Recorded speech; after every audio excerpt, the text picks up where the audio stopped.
औज़ुबिल्लाहिमिनश्शैतानिर्रजीम बिस्मिल्लाहिर्रहमानिर्रहीम। अस्सलाम वालेकुम स्टूडेंट्स, कैसे हैं आप? ठीक ठाक हैं, उम्मीद है आप लोग ठीक ठाक होंगे। मैं अहमद ख़ान, आपका बायो लेक्चरर, आज एक नए टॉपिक के साथ आपकी खिदमत में हाज़िर हूँ। स्टूडेंट्स, हम लोग डिस्कस करते आ रहे हैं आज के टॉपिक में अपर रेस्पिरेटरी डिसऑर्डर को।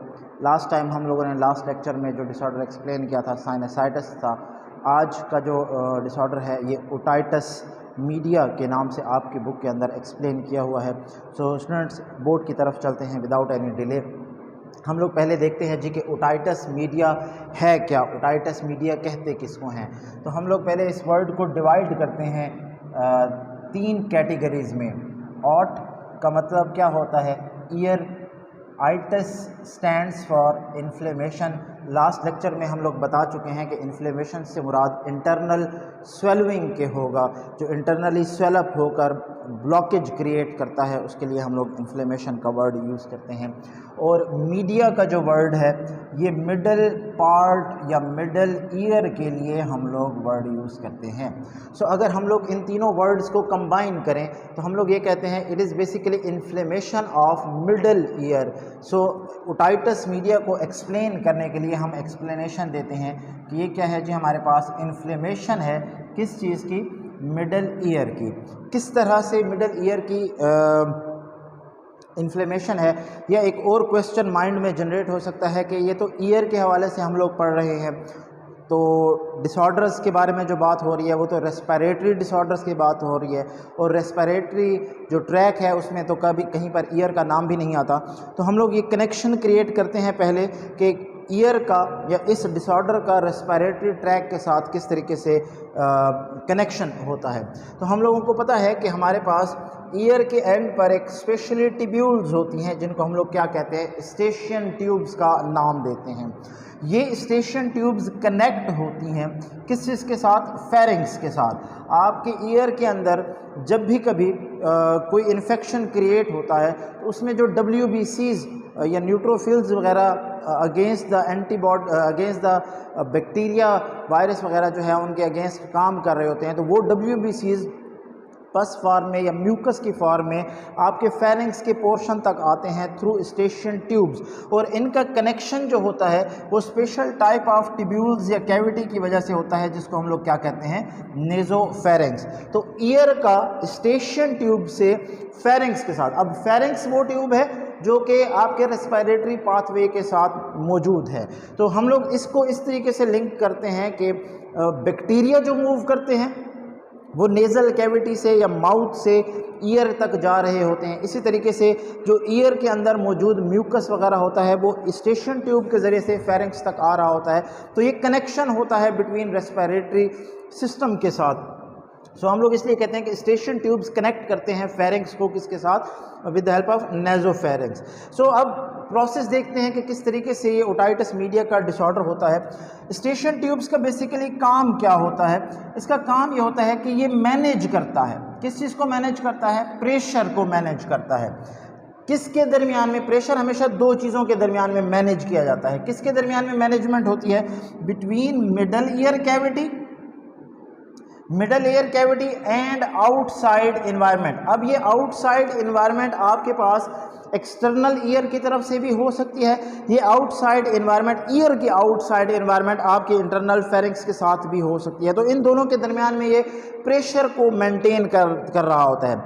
लेकिन किसी रीज़न की वजह से क्या होता है कि ये स्टेशन ट्यूब ब्लॉक हो जाती हैं, और इनकी ब्लॉकेज की वजह से जो फ्लूइड होता है मिडल एयर के अंदर ना वो इंटरनल ईयर की तरफ से फ्लो कर सकता है, ना वो एक्सटर्नल ईयर की वजह से फ्लो कर सकता है। वो वहीं पर कोगुलेट हो जाता है, जम जाता है और कंसंट्रेटेड हो जाता है, गाढ़ा हो जाता है, आपके ईयर ड्रम से बाहर नहीं निकल सकता। तो इस वजह से हम लोग ये कहते हैं जी कि इसका काम क्या होता है कि ये अलाउ कर रहा होता है फ्लूइड को या म्यूकस को ताकि वो बाहर निकले, ड्रेन आउट हो। कहाँ से? From middle air cavity. और हम पहले बता चुके हैं कि कैसे मिडल एयर कैविटी से बाहर निकलता है, फ्रॉम एक्सटर्नल ईयर ड्रम के ज़रिए से या थ्रू फेरिंग्स के ज़रिए से जो है वो आप बाहर आ रहा होता है। अब हम लोग कहते हैं जी कि ओटाइटिस मीडिया किस तरीके से होता है, इन्फ्लेमेशन क्यों काज होती है। हम लोग कहते हैं जी कि inflammation due to inflammatory organs की वजह, ऑर्गेनिजम्स की वजह से जो है वो काज हो रही होती है। मिडल एयर की जो इन्फ्लेमेशन होती है वो करती क्या है, स्टेशन ट्यूब को ब्लॉक कर देती है, क्लोज कर देती है। उसके रिजल्ट में जो फ्लूइड होता है मिडल एयर के अंदर वो ट्रैप हो जाता है, वहीं पर रुक जाता है, बाहर की तरफ भी नहीं निकल रहा होता, अंदर की तरफ भी मूव नहीं कर रहा होता, वहीं पर ट्रैप हो जाता है। तो इस प्रोसेस को हम लोग क्या कहते हैं, ओटाइटस मीडिया का जो है वो प्रोसेस कह रहे होते हैं या डिसऑर्डर कह रहे होते हैं। सो एक छोटा सा रिव्यू दोबारा से कि मिडल एयर के अंदर जो म्यूकस मौजूद होता है वो ब्लॉक हो जाता है। किस वजह से ब्लॉक हो जाता है, स्टेशन ट्यूब की इन्फ्लेमेशन की वजह से, और उस ब्लॉकेज की वजह से ना वो जो फ्लूइड है या पस है वो बाहर की तरफ जा सकता है एक्सटर्नल एयर की वजह से, ना वो फेरेंक्स की तरफ मूव कर सकता है ताकि वो बॉडी से एक्सक्रीट हो सके। सो वहाँ पर एक फुलनेस की, ईयर फुलनेस की कंडीशन जो है वो क्रिएट हो जाती है। काजेज देखते हैं स्टूडेंट्स, मोस्टली ये जो डिसऑर्डर है ये चिल्ड्रंस के अंदर पाया जाता है। तो हम लोग इसको इस तरीके से एक्सप्लेन करते हैं कि this disease is more common in children as compare to adults. इसका रीज़न ये होती है कि हमारे पास स्टेशन ट्यूब्स जो होती हैं वो बेसिकली थोड़े से डाउन टुवर्ड्स यानी फेरिंक्स की तरफ वो क्या होती हैं, मूव कर रही होती हैं। लेकिन छोटे बच्चों के अंदर ये स्टेशन ट्यूब्स हॉरिजेंटल होती हैं, बिल्कुल स्ट्रेट इस तरीके से थोड़ी सी हॉरिजेंटल होती हैं, और हॉरिजेंटल होने की वजह से जो बैक्टीरिया हैं वो ईजिली मूव कर सकते हैं। हमारी स्टेशन ट्यूब्स, एडल्ट्स के स्टेशन ट्यूब्स थोड़ी सी नैरो होती हैं, लेकिन जो चिल्ड्रन होते हैं उनकी स्टेशन ट्यूब्स वाइड होती हैं, हमारी स्टेशन ट्यूब्स लॉन्ग होती हैं, बच्चों की स्टेशन ट्यूब्स स्मॉल होती हैं। तो इसलिए ये ज़्यादा कॉमन डिसऑर्डर है चिल्ड्रन का एज कंपेयर टू एडल्ट्स के अंदर। तो हम लोगों ने ये बताया है कि क्यों हमारे पास ये चिल्ड्रन में कॉमन है, due to the horizontal position of eustachian tube. ये हम लोग जब डायग्राम की तरफ जाएंगे तो हम लोग वहाँ पर देखेंगे कि किस तरीके से स्टेशन ट्यूब जो है वो हॉरिजेंटल होती है। अब काजेज देखते हैं, कौन कौन सी काजेज है। एलर्जी की वजह से, जो एलर्जेंट्स डस्ट पार्टिकल्स हैं उनकी वजह से, mostly infectious agents, bacteria, virus वगैरह की वजह से ये ब्लॉकेज क्रिएट हो सकती है जो फ्लूइड को कंसंट्रेट करने का काम कर रहे होते हैं। या बाज़ औक़ात बच्चों के अंदर न्यूट्रिशनल डेफिशिएंसी रह जाती है during pregnancy level and after birth, उनके अंदर न्यूट्रिशनल डेफिशिएंसी रह जाती है जिसकी वजह से ओटाइटस मीडिया जो है वो क्रिएट हो रहा होता है। सिम्टम्स क्या होते हैं जी, बहुत सारे सिम्टम्स हैं, आप फिजिकली तौर पर फील कर सकते हैं कि ओटाइटस मीडिया जो है वो जनरेट हो चुका है। सीवियर ईयर एक होता है, कान का दर्द होता है, डीफनेस की कंडीशन होती है, पार्शियल डीफनेस इसको कहा जाता है, जो कि बाद में अगर प्रॉपरली ये इसकी ट्रीटमेंट ना हो जाए तो ये परमानेंट डीफनेस की तरफ भी ये जो है वो मैकेनिज्म जा सकता है। फिर है जी टिनाइटस, दैट इज रिंगिंग और बजिंग इन द एयर, कान के अंदर जो है वो शाई शाई की आवाज़ें आ रही होती हैं जिसकी वजह से हम लोग कहते हैं कि जी कान बंद हुआ है। Sense of fullness in the air, जैसे मैंने पहले बताया कि कान भरा भरा हो सकता, क्योंकि फ्लूइड एक्सक्रीट नहीं हो रहा तो कान के फुलनेस की कंडीशन जो है वो जनरेट होती है। इरेटिबिलिटी, कान के अंदर जो है वो हमें खारिश वगैरह सी महसूस होती है, हम लोग कान को बार बार रब करते रहते हैं, इसको हम लोग क्या नाम दे रहे होते हैं, इरेटिबिलिटी का नाम दे रहे होते हैं। फीवर हो सकता है, हेडेक हो सकता है, चेंज इन एपेटाइट, क्योंकि जब आप चबाते हैं, च्यू करते हैं तो आपके जो जॉज हैं ये क्या कर रहे होते हैं, मूव कर रहे होते हैं। इन जॉज की मूवमेंट आपके ईयर्स के साथ जो है वो क्या होती है, मस्कुलरी तौर पर कनेक्टेड होती है। तो जॉज की मूवमेंट की वजह से अगर ओटाइटस मीडिया का इन्फेक्शन है तो वो क्या हो सकता है, उसको डैमेज कर सकता है। तो चेंज इन एपेटाइट, खुराक आप प्रॉपरली तौर पर च्यू नहीं कर सकते या वो खुराक नहीं खा सकते जो नॉर्मल ड्यूरेशन में खा रहे होते हैं। स्लीपिंग पैटर्न, आप मोस्टली चेंज कर रहे होते हैं अपना sleeping pattern due to the pain in ear. Fluid leaking from the ear, कान से पानी बहता रहता है, मेन फ्लूइड वहीं पर कंसंट्रेटेड रहता है लेकिन पानी या पस जो है उसकी क्या होती रहती है, लीकेज होती रहती है। Difficulty in speaking and hearing, बोलने में और सुनने में क्या होती है, आपको प्रॉब्लम हो रही होती है। और bursting of ear drum, that leads to the bursting of ear drum, ear drum कान का जो पर्दा होता है उसकी भी बर्शन काज हो सकती है जिसको हमने परमानेंट डिफनेस का भी नाम दिया है। सो ट्रीटमेंट के हवाले से हम लोग देखते हैं, मेजॉरिटी तौर पर ओटाइटस मीडिया जो है 80% ऑफ द ओटाइटस मीडिया जो है वो विदाउट एनी ट्रीटमेंट, बगैर किसी ट्रीटमेंट के ठीक हो सकता है फ्रॉम 3 to 4 डेज, 3 से 4 दिनों में खुद ब खुद हमारी इम्यूनिटी WBCs उसके अगेंस्ट काम करके उनको क्या कर देती हैं, ठीक कर देती हैं।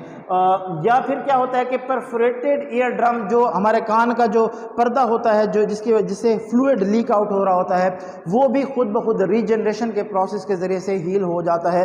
सो ये खुद ब खुद ठीक होने वाला डिसऑर्डर है। लेकिन अगर कॉम्प्लिकेशंस ज़्यादा हो जाती हैं तो फिर हम लोग क्या कहते हैं कि कॉम्प्लिकेटेड स्टेजेस में हम लोग या एंटीबायोटिक्स या पेन किलर्स लेते हैं, पेन किलर्स, ताकि वो पेन की कंडीशन ना हो, और एंटीबायोटिक्स जिसकी वजह से, जिस चीज़ की वजह से ओटाइटिस मीडिया काज हो रहा है, उसको हम लोग क्या कहते हैं जी, कि ये हमारे पास क्या है, इसकी ट्रीटमेंट्स होती हैं। कुछ पॉइंट्स हम लोग इसके MCQs के हवाले से देखते हैं, एक्स्ट्रा MCQs जो आपके NMT कैट वगैरह या ईटा के टेस्ट के अंदर या पेपर के हवाले से भी पूछे जा सकते हैं, वाइवा के हवाले से भी पूछे जा सकते हैं, वो कौन कौन से होते हैं। सो एक्स्ट्रा MCQs की तरफ चलते हैं जी। एक्स्ट्रा MCQs में हम लोग 3 मेन चीज़ें डिस्कस करेंगे।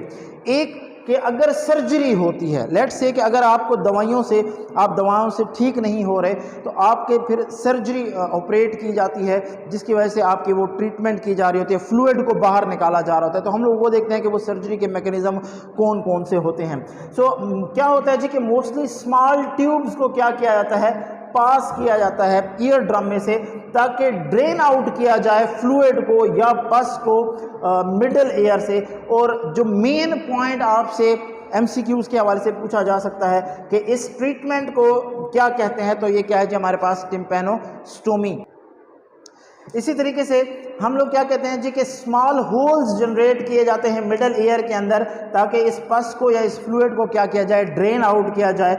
और इस ट्रीटमेंट को हम लोग क्या बोलते हैं, मायरिंगोटोमी का नाम देते हैं। तो ये 2 बहुत इंपॉर्टेंट सर्जरी टेक्निक्स हैं, टिम्पैनोस्टोमी और मायरिंगोटोमी, जिसके ज़रिए से एक में स्मॉल होल्स एयर के अंदर किए जाते हैं और दूसरे में स्मॉल ट्यूब्स क्या की जाती हैं, पास आउट की जाती हैं। इसी तरीके से एक मेडिकल डिवाइस होती है स्पेशली इन डॉक्टर्स के पास, इस मेडिकल डिवाइस को जिसके ज़रिए से एग्जामिनेशन किया जाता है, उसको हम लोग क्या बोलते हैं, ऑरिस्कोप का नाम देते हैं या ऑटोस्कोप का नाम देते हैं, जिसके ज़रिए से ऑब्जर्वेशन की जाती है कि मिडल एयर के अंदर जो है वो किस तरीके के इन्फेक्शन जो है वो मौजूद है। अच्छा स्टूडेंट्स, तो डायग्रामेटिकली इसको ज़रा देख लेते हैं। हमारे पास ओटाइटिस जो है वो 3 कैटेगरीज के अंदर होता है। एक को हम लोग ओटाइटिस एक्सटर्ना कहा जाते हैं, जो एक्सटर्नल ईयर आपके पास पिना और ऑडिटरी कैनाल होता है। एक मिडल ईयर जिसको ओटाइटिस मीडिया कहा जाता है, जिसके पास आपके पास इनकस मेलस्टैप्स मिडल ईयर कैविटी होती है। और एक ओटाइटिस इंटरना जिसमें इनर ईयर या स्टेशन ट्यूब्स या क्लोएका वगैरह जो है वो क्या होते हैं, शामिल होते हैं। तो हम लोग जस्ट ये देखते हैं कि किस तरीके से इन्फ्लेमेशन होती है। बैक्टीरिया नेजल कैविटी से एंटर होते हैं और इस स्टेशन ट्यूब को क्या कर देते हैं, ब्लॉक कर देते हैं। इस तरीके से ब्लॉकेज क्रिएट हो जाती है। तो यहाँ पर मौजूद जो आपके पास फ्लूइड है वो यहाँ पर कंसंट्रेट होना शुरू हो जाता है, फैलना शुरू हो जाता है, यहाँ पर जमा होना शुरू हो जाता है। ये ना तो स्टेशन ट्यूब से बाहर निकल सकता है और कंसंट्रेटेड होने की वजह से ईयर ड्रम से भी ये बाहर नहीं निकल सकता। तो हम लोग कहते हैं कि ये कंडीशन जो है जो मिडल ईयर के अंदर क्रिएट हो रही है, इसको हम लोग क्या नाम दे रहे होते हैं, ओटाइटिस मीडिया का। और परफोरेशन से मुराद ये है कि ईयर ड्रम के अंदर परफोरेशन काज की जाती है। इस परफोरेशन के ज़रिए से ये फ्लूइड जो है वो फिर बाहर लीक आउट हो रहा होता है। तो ये एक थोड़ा सा डायग्रामेटिकली स्केच था आपको सिर्फ समझाने के लिए कि मिडल कैविटी के अंदर किस तरीके से कंसंट्रेटेड मटेरियल होता है स्टेशन ट्यूब की ब्लॉकेज की वजह से। होपफुली स्टूडेंट्स आपको आज का लेक्चर ज़रूर समझ में आया होगा। इस लेक्चर को देखें, अपनी बुक के साथ इसको मैच करें। अगले लेक्चर के लिए इजाज़त दीजिए। अल्लाह हाफ़िज़।